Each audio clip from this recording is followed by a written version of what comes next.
hear me? Yeah. Is it on? It's on. It's on. We just talked for 20 minutes and it wasn't on. So, you know. Take two. And I was really funny. Oh, yeah. Take her word for it. Oh, welcome to Scuttlebutt Podcast. I am Rich.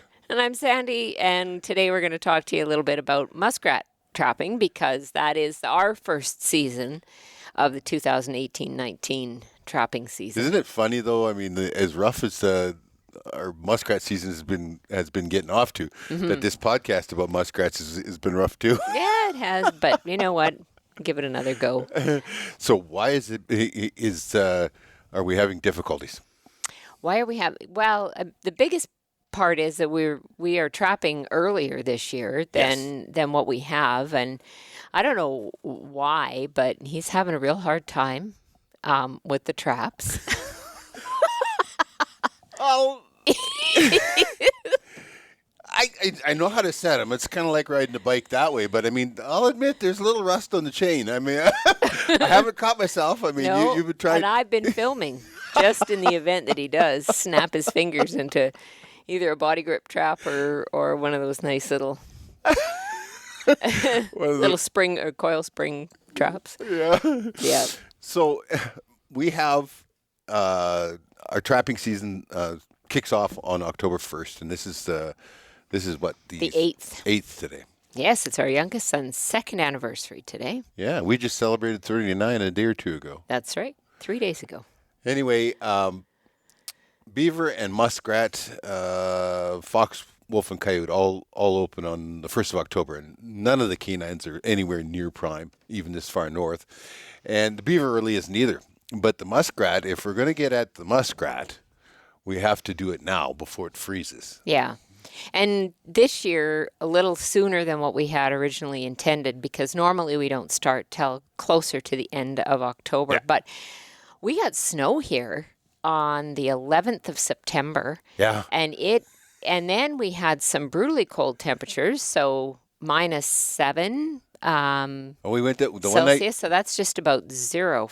No, 17. We went down to -17, which is just about 0 Fahrenheit. Oh. Yeah.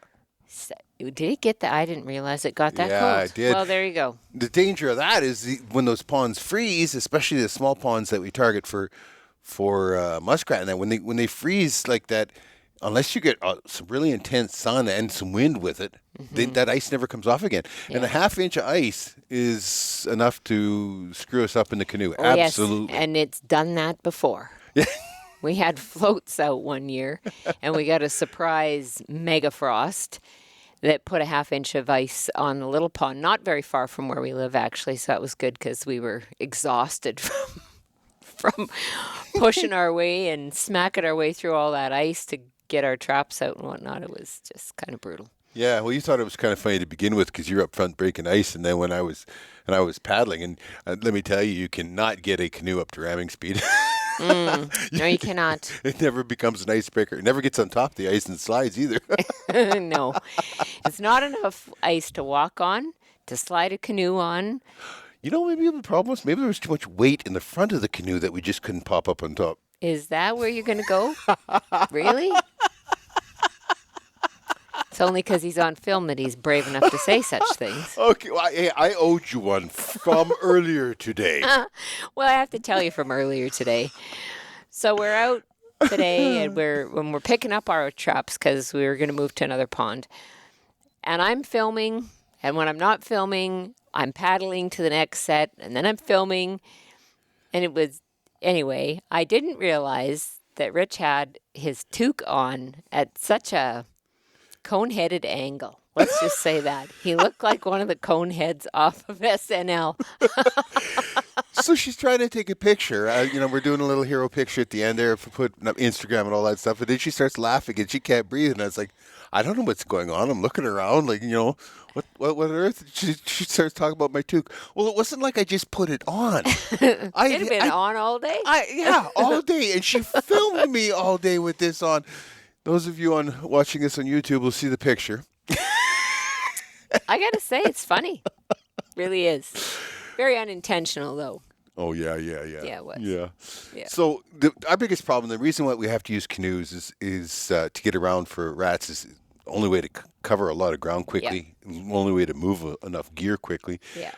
Our ponds all have mud bottoms. Very, very few have any sand, and it's not for very far that there'll be any sand or anything like that. It's all mud bottom, and you just can't walk in it. You might only have that much, a foot of water, and then there might be 2 feet of muck underneath it. So you got to get around and using a canoe, and that ice can defeat you in a big hurry.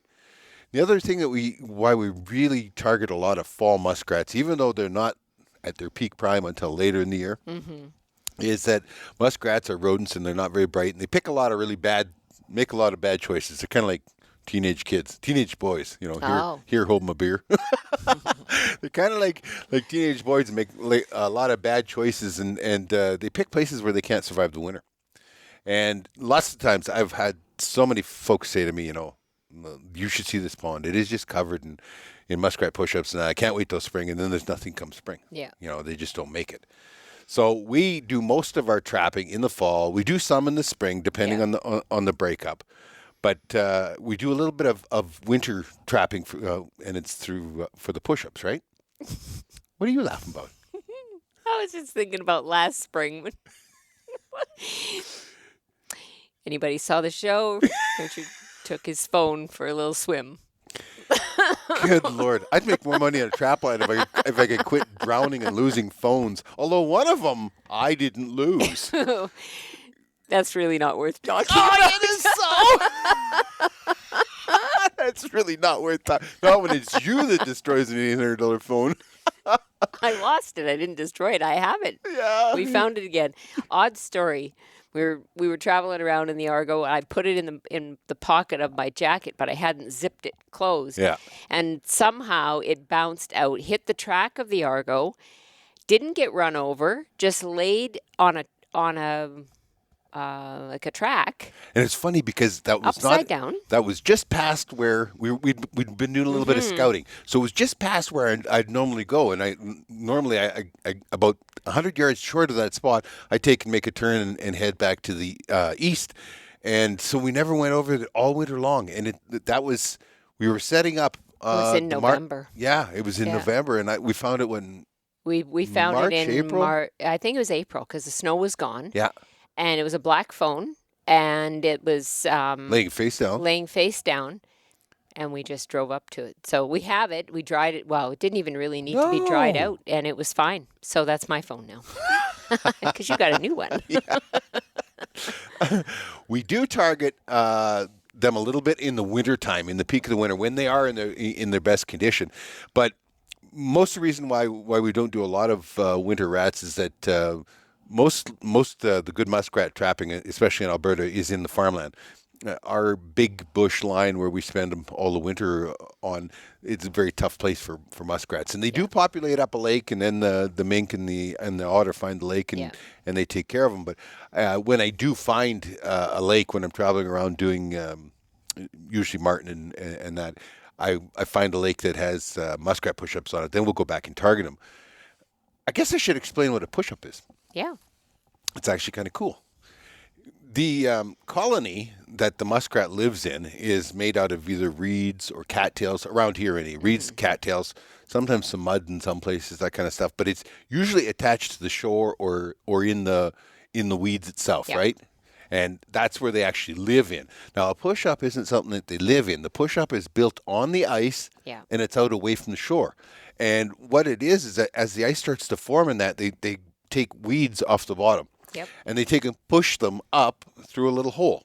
And as they push them up, and it's really funny because this stuff comes up and it looks like a Coke can, cylinder Coke, and just pushed up like a folded up dryer vent hose, right? Yep. That kind of thing. They take and shove it up, and they keep shoving it up, and it becomes insulation so that they can then come up on top of the ice inside this little dome. Well, what that push up is for is it's his breath of air. Yeah. He needs to get from his colony under the ice all the way out to where the food is, but he needs a breath of air to do it. Yeah. And so that's what it allows him to come back up. So when you take and you're trapping in those push-ups, You take and chop it open and pop it out, and it's usually the inside of it's just beautifully all Nice dome. ice dome, yeah. Yep. And you put your foothold in there, and then you put it back down, and you pack it all up with snow in that because you don't want it to freeze. No. And we've used mostly those long spring 1.5s. Yeah. Is that Yep. about the size? Yeah. Yeah. We've used those in the Push-ups. in the push-ups.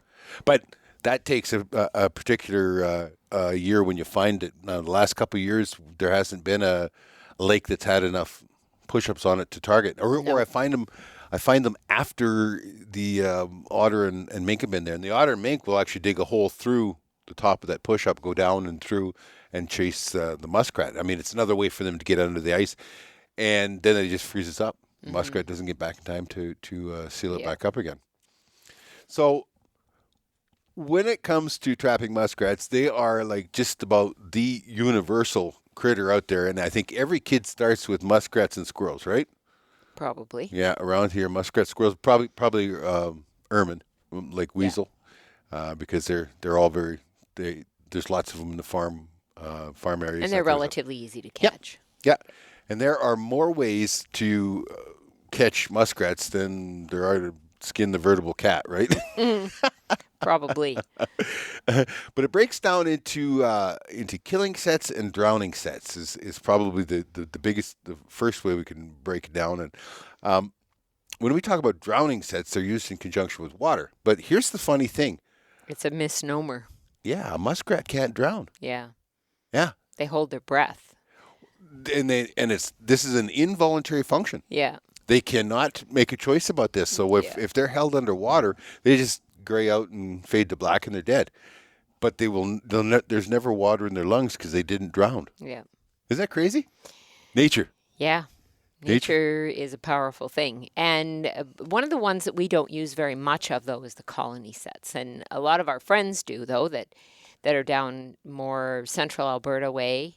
They have a lot more pothole type things where they set the colony sets. And we don't typically have too many of those.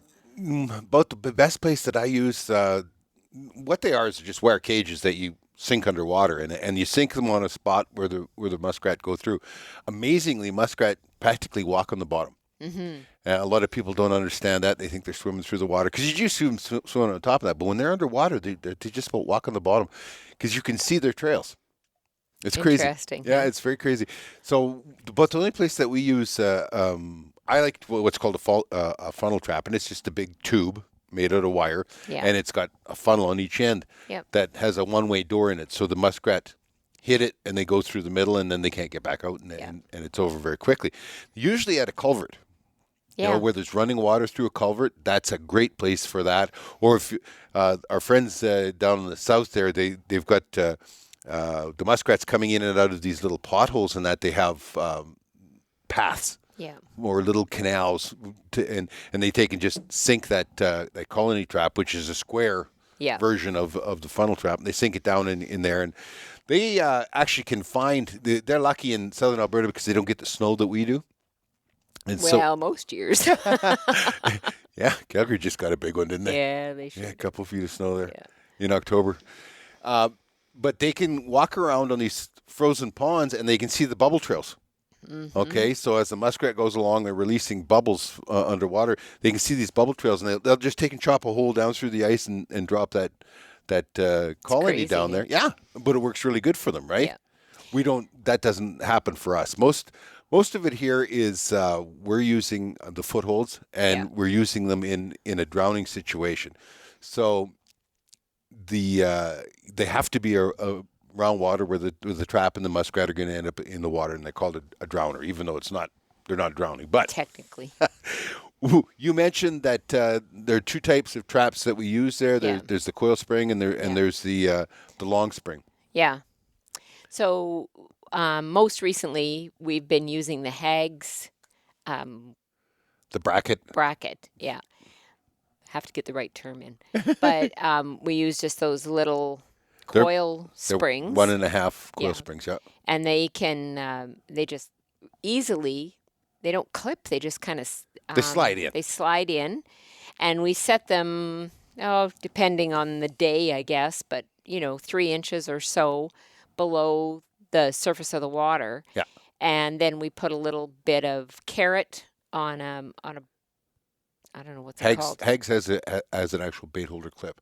This all Right. mounts on a 3/8 rod. Yeah. If you watched the shows last year, you see them 4 foot or 5 foot or 6 foot 3/8 fiberglass rod, and that's what the bracket is designed And to mount it's on. really easy to adjust. So then, as far as your body of water goes, depending on what sort of a bottom you have, like we have around here, a lot of muddy, soft bottoms, and then you can get that down long enough so that it's still enough of it sticks out of the water you can find it.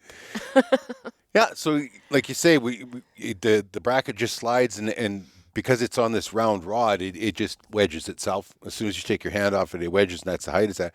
You set it 2 or 3 inches under the water. Your pan is there.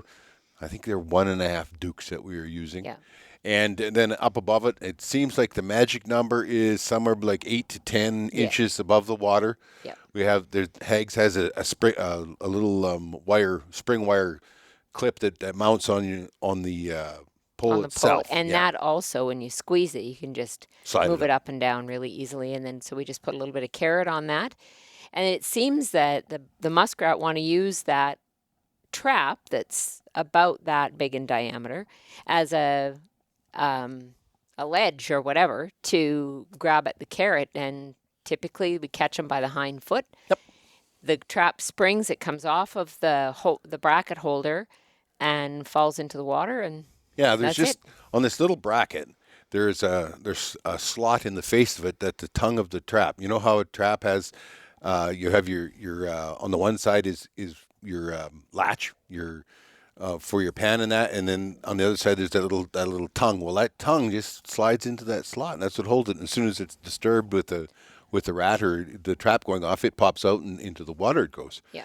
And the trap is heavy enough that it holds the rat. That's under. right. You can use smaller traps than that, but you need to add weight. Yeah. Now, to me, the ultimate foothold trap for drowning situation with muskrats is like a 1.5 long spring. Mm-hmm. And the reason for that is the weight. Yeah, it's heavy. Lots of people talk about if you want to add weight to take and wire a large nut or whatever to the trap. And I prefer just to use a piece of chain. Add an extra foot of chain. They all come with that cheap double loop chain on them. It does the job. I shouldn't say cheap. It does the job well, and it's strong enough for what it's meant to do, but it has no weight. Yeah.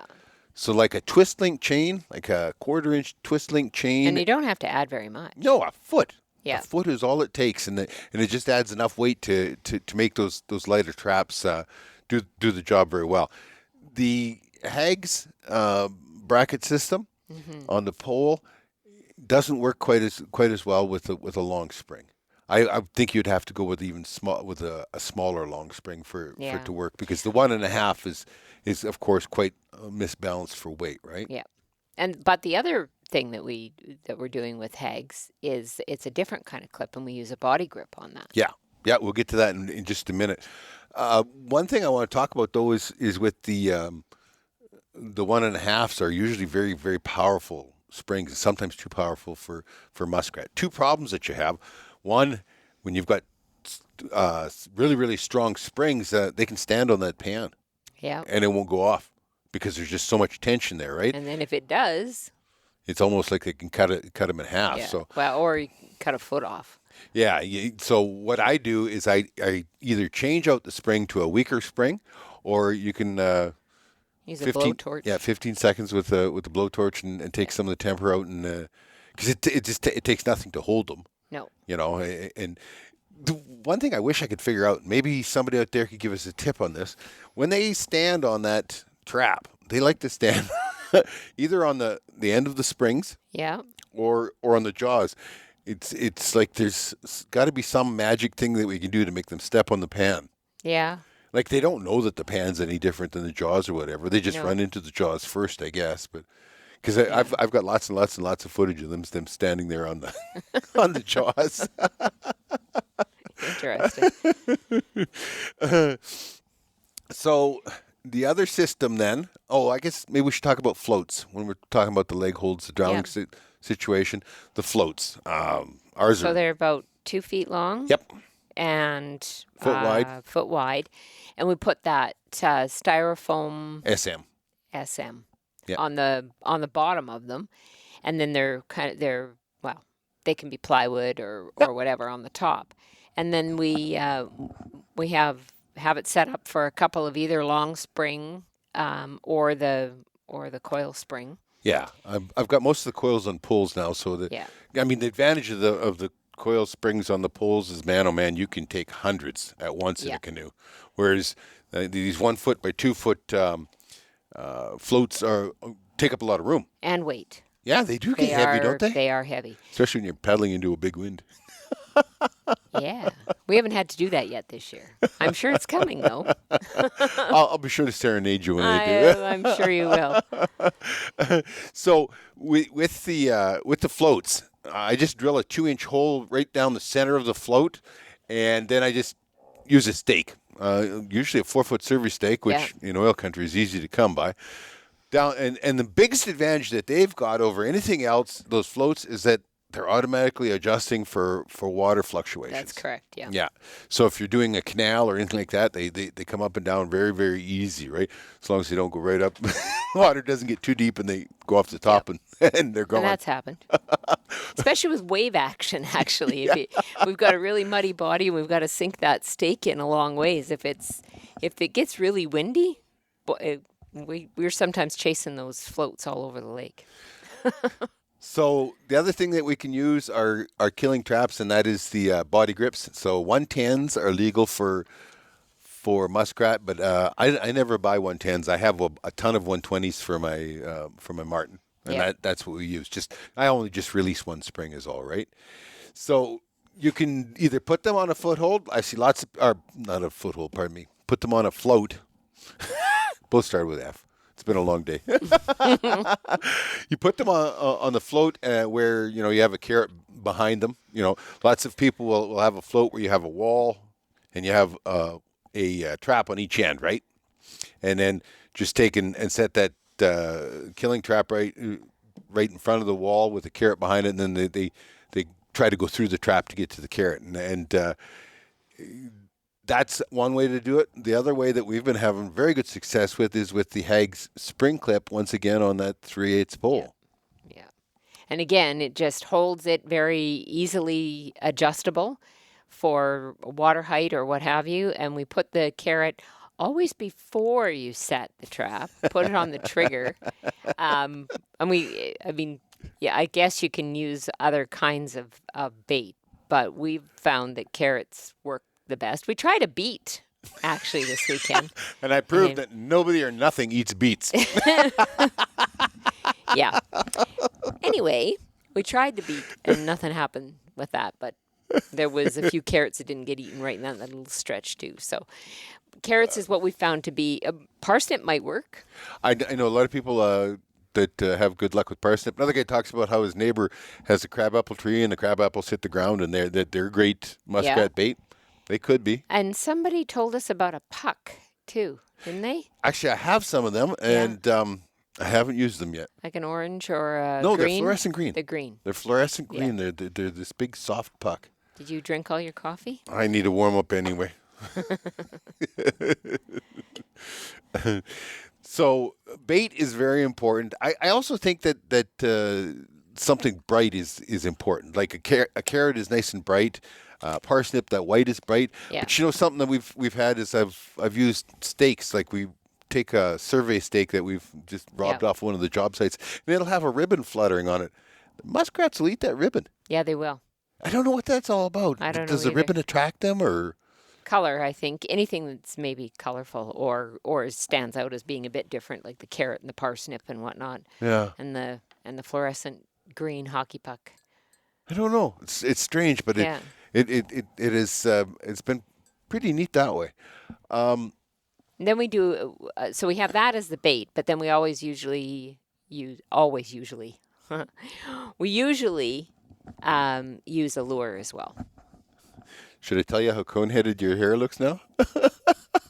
probably does. or just let you go for the rest of the Just day. let me go for the rest of the day. It's all good. So lure is important, and mostly because you need them to be able to smell it. Most of the time they're active at night, and they're not going to be seeing it. So the lure is pretty dang important, and I find usually Cavan's makes a great one that I think they call it bread and butter. I think that's what it's called, but it smells very wonderful, different kind of mints Let me tell and you, it sweet. does not smell anything like the lure that we use for marten and fisher and wolverine. It's probably one of the few animals that you will actually have a lure that you use that you don't object to. It's not offensive. Or if you get on your fingers, it doesn't interfere with eating sandwiches. Yeah. That's why he brings me along, though, really. It's just to make sandwiches without lure on the fingers. Yeah, well, so in the fall, your lures are going to be food based, and they're going to be, the castor is another one that's used a lot. Mint is used a lot. Some people use toothpaste. We've used toothpaste. Yeah. Yeah. Some people, including us. And it caught rats. I can't prove it was a toothpaste, but it still caught rats. Yeah. It was an attraction. It was curiosity lure, right? Yeah. And I think that's important. The springtime, musky, sex-based lures are what works because that's what's on their mind. It's breeding season. Yeah. Then too, and in the fall, all the young are getting kicked out generally from their colonies, so they're traveling to other places, and so that's another way that things go a little better for us in the fall. But you get too many in one place, and they start biting and scratching. That's springtime of the year when when it starts to become time for mating. Then you have fights over dominance, over territory, over sex. Guys would fight over sex? What are the odds? So it's they quickly degrade. Our season goes in the middle of May, but We've never trapped that late. Oh no, you can't because they tear holes in one another, like ghastly holes. You cannot imagine how tough those animals are. Yeah.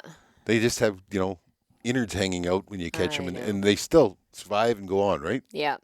And I mean, if you're going to go to all the expense of trapping them, you want something at the end that's saleable, and anything with big gashes and rips in them isn't worth. It's not worth your time to put them up if they're that bad. Put up is sweet and easy when it comes to muskrats. They're easy to skin. They are really easy to skin. Basically, you open him up at the back end, and then you shove your handy in up to his head, and turn him inside out, just like you would a sock. Yeah, pretty much. That's about it.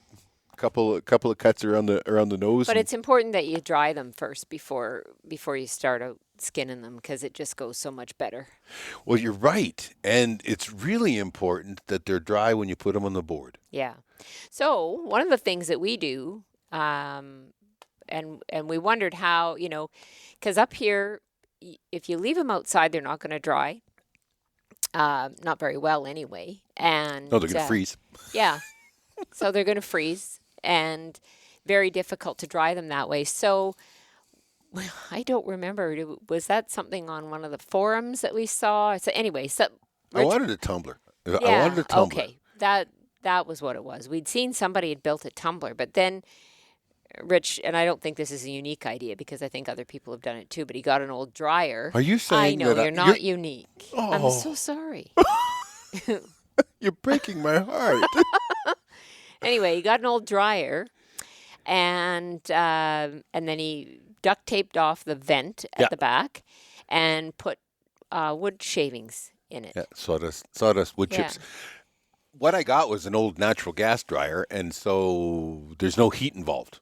Yeah. Really important thing to make note. There is no heat involved. You don't want to bake them while you're doing And if this. you happen to get an electric one you want to convert, then make sure that you disconnect, remove the heating element. Yeah. All you want, the only electricity you want is so that it tumbles. Yeah.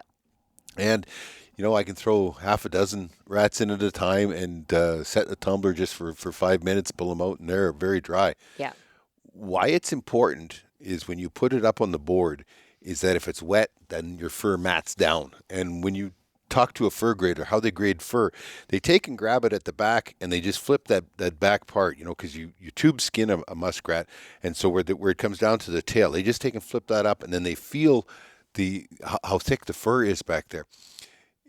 If it's matted down, it's a much harder thing for them to guess, and they don't, and that's the thing. They do so many that they don't guess. They just give you a poorer grade. That's so if you're going to get the most for the fur that you trap, you're putting in a lot of time and effort to do all of this just to get an animal that you can put on a board. Make sure that you take the little bit of extra time to make sure you've got the best product to put in front of a fur grader. Actually, make it easy for him to like your fur. Yeah, that too. It's that simple. Okay. It's better said. You win. Other than that, I mean, they are so easy to. The fleshing on them is next to nothing. Mm-hmm. Lots of people use a spoon. Yep. And just because you're just scraping, they have very, very light leather, and you can rip them really quick. They also have the saddle on them. Okay, now just about every other fur, we remove the saddle when we flesh. You do not on the muskrat. Yeah. They will actually do that when they do the tanning process. We have to leave the saddle on, otherwise we end up with it being far too fragile. Yeah. So all we do is just get rid of the fat. So basically, they got a gob of fat under each armpit, usually a gob of fat just by below their ear, underneath the jaw, and a little bit of fat around what's called the skirt or at the bottom of the pelt. Then it's on to, and I just use, I mount on wood boards, and so I take and just pull it loosely over top of that wooden board, and I'll scrape it right there. I like to use a hoop flesher, either. What have I got? But very tender, like it's not like some of the other fur that we. Oh no! Yeah. You're going very, very, very lightly, very lightly, but I use the board itself as its own beam. Put it that way, and you can either use a wooden board, forming board, or you can use metal wire. And at one time there got to be quite a war over this. Wire has its advantages. It dries really quickly. Yeah. Okay, because you're getting good airflow. However, most wire weren't the right size. So back in the day when they would actually almost throw it on a pattern to see whether it was in large or double XL or triple XL, if you didn't have the correct shape, you weren't maximizing your grade. Once again. Your size, yeah. So, but today it's different. Today they have a light table. Yes. And they take and throw it down on the light table, and the computer shoots it with light and figures out the square inches of further and gives it a size. Yeah. That's pretty cool, isn't it? That is cool. So if you have wire and you want to use wire, go with it. Yeah. That's the way to go.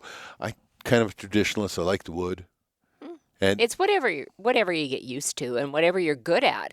That's the other thing, right? Like, I mean, if you use wood and you're good at doing it with wood, just changing it to wire, you may not get the same quality of fur at the end of the process without a lot of trial and error. Well, for me, my forming board is also my fleshing beam. Yeah. That those kind of things. You just develop your own system, right?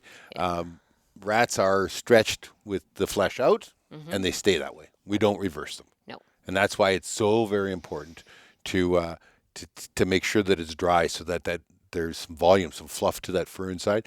Lots of times people will either take air or like an air hose, or they'll take like a bottle brush. Remember the bottle brush we used to use, baby bottle? Don't use the one that the baby you're using for your baby. Not a good idea. But they'll take and shove it up inside that to ruffle up that fur and bulk up that fur inside that hide, right? Yeah. All just systems help you get a couple more bucks. Yeah. Well, and everybody's got their own system, but if you're just learning, there's some good tips for you anyway. So we may or may not, even though we're started so early, we're panicking about the weather. We may get. It looks like we've got. If we get through the next couple of days without things permanently freezing, the next about 5 days from now, 6 days from now, looks like we might have a warming trend. Yeah, maybe next weekend we'll get out to do some more. Get out and maybe I'll sing to you. Oh, that. Can't wait for that. Oh, come on. You're always on and on about you need a cruise for your anniversary. It's our anniversary. We just celebrated. And so I'm going to, I always tell her that, it's the same as being in Venice with the gondola drivers and me singing. Because we wear toques in Venice. Oh, you're going to go there. You're going to go there. You know. Anyway, I got rats to skin. yeah, you do. You better go get at it. I hope you enjoyed this today, and maybe we'll see you guys down the line.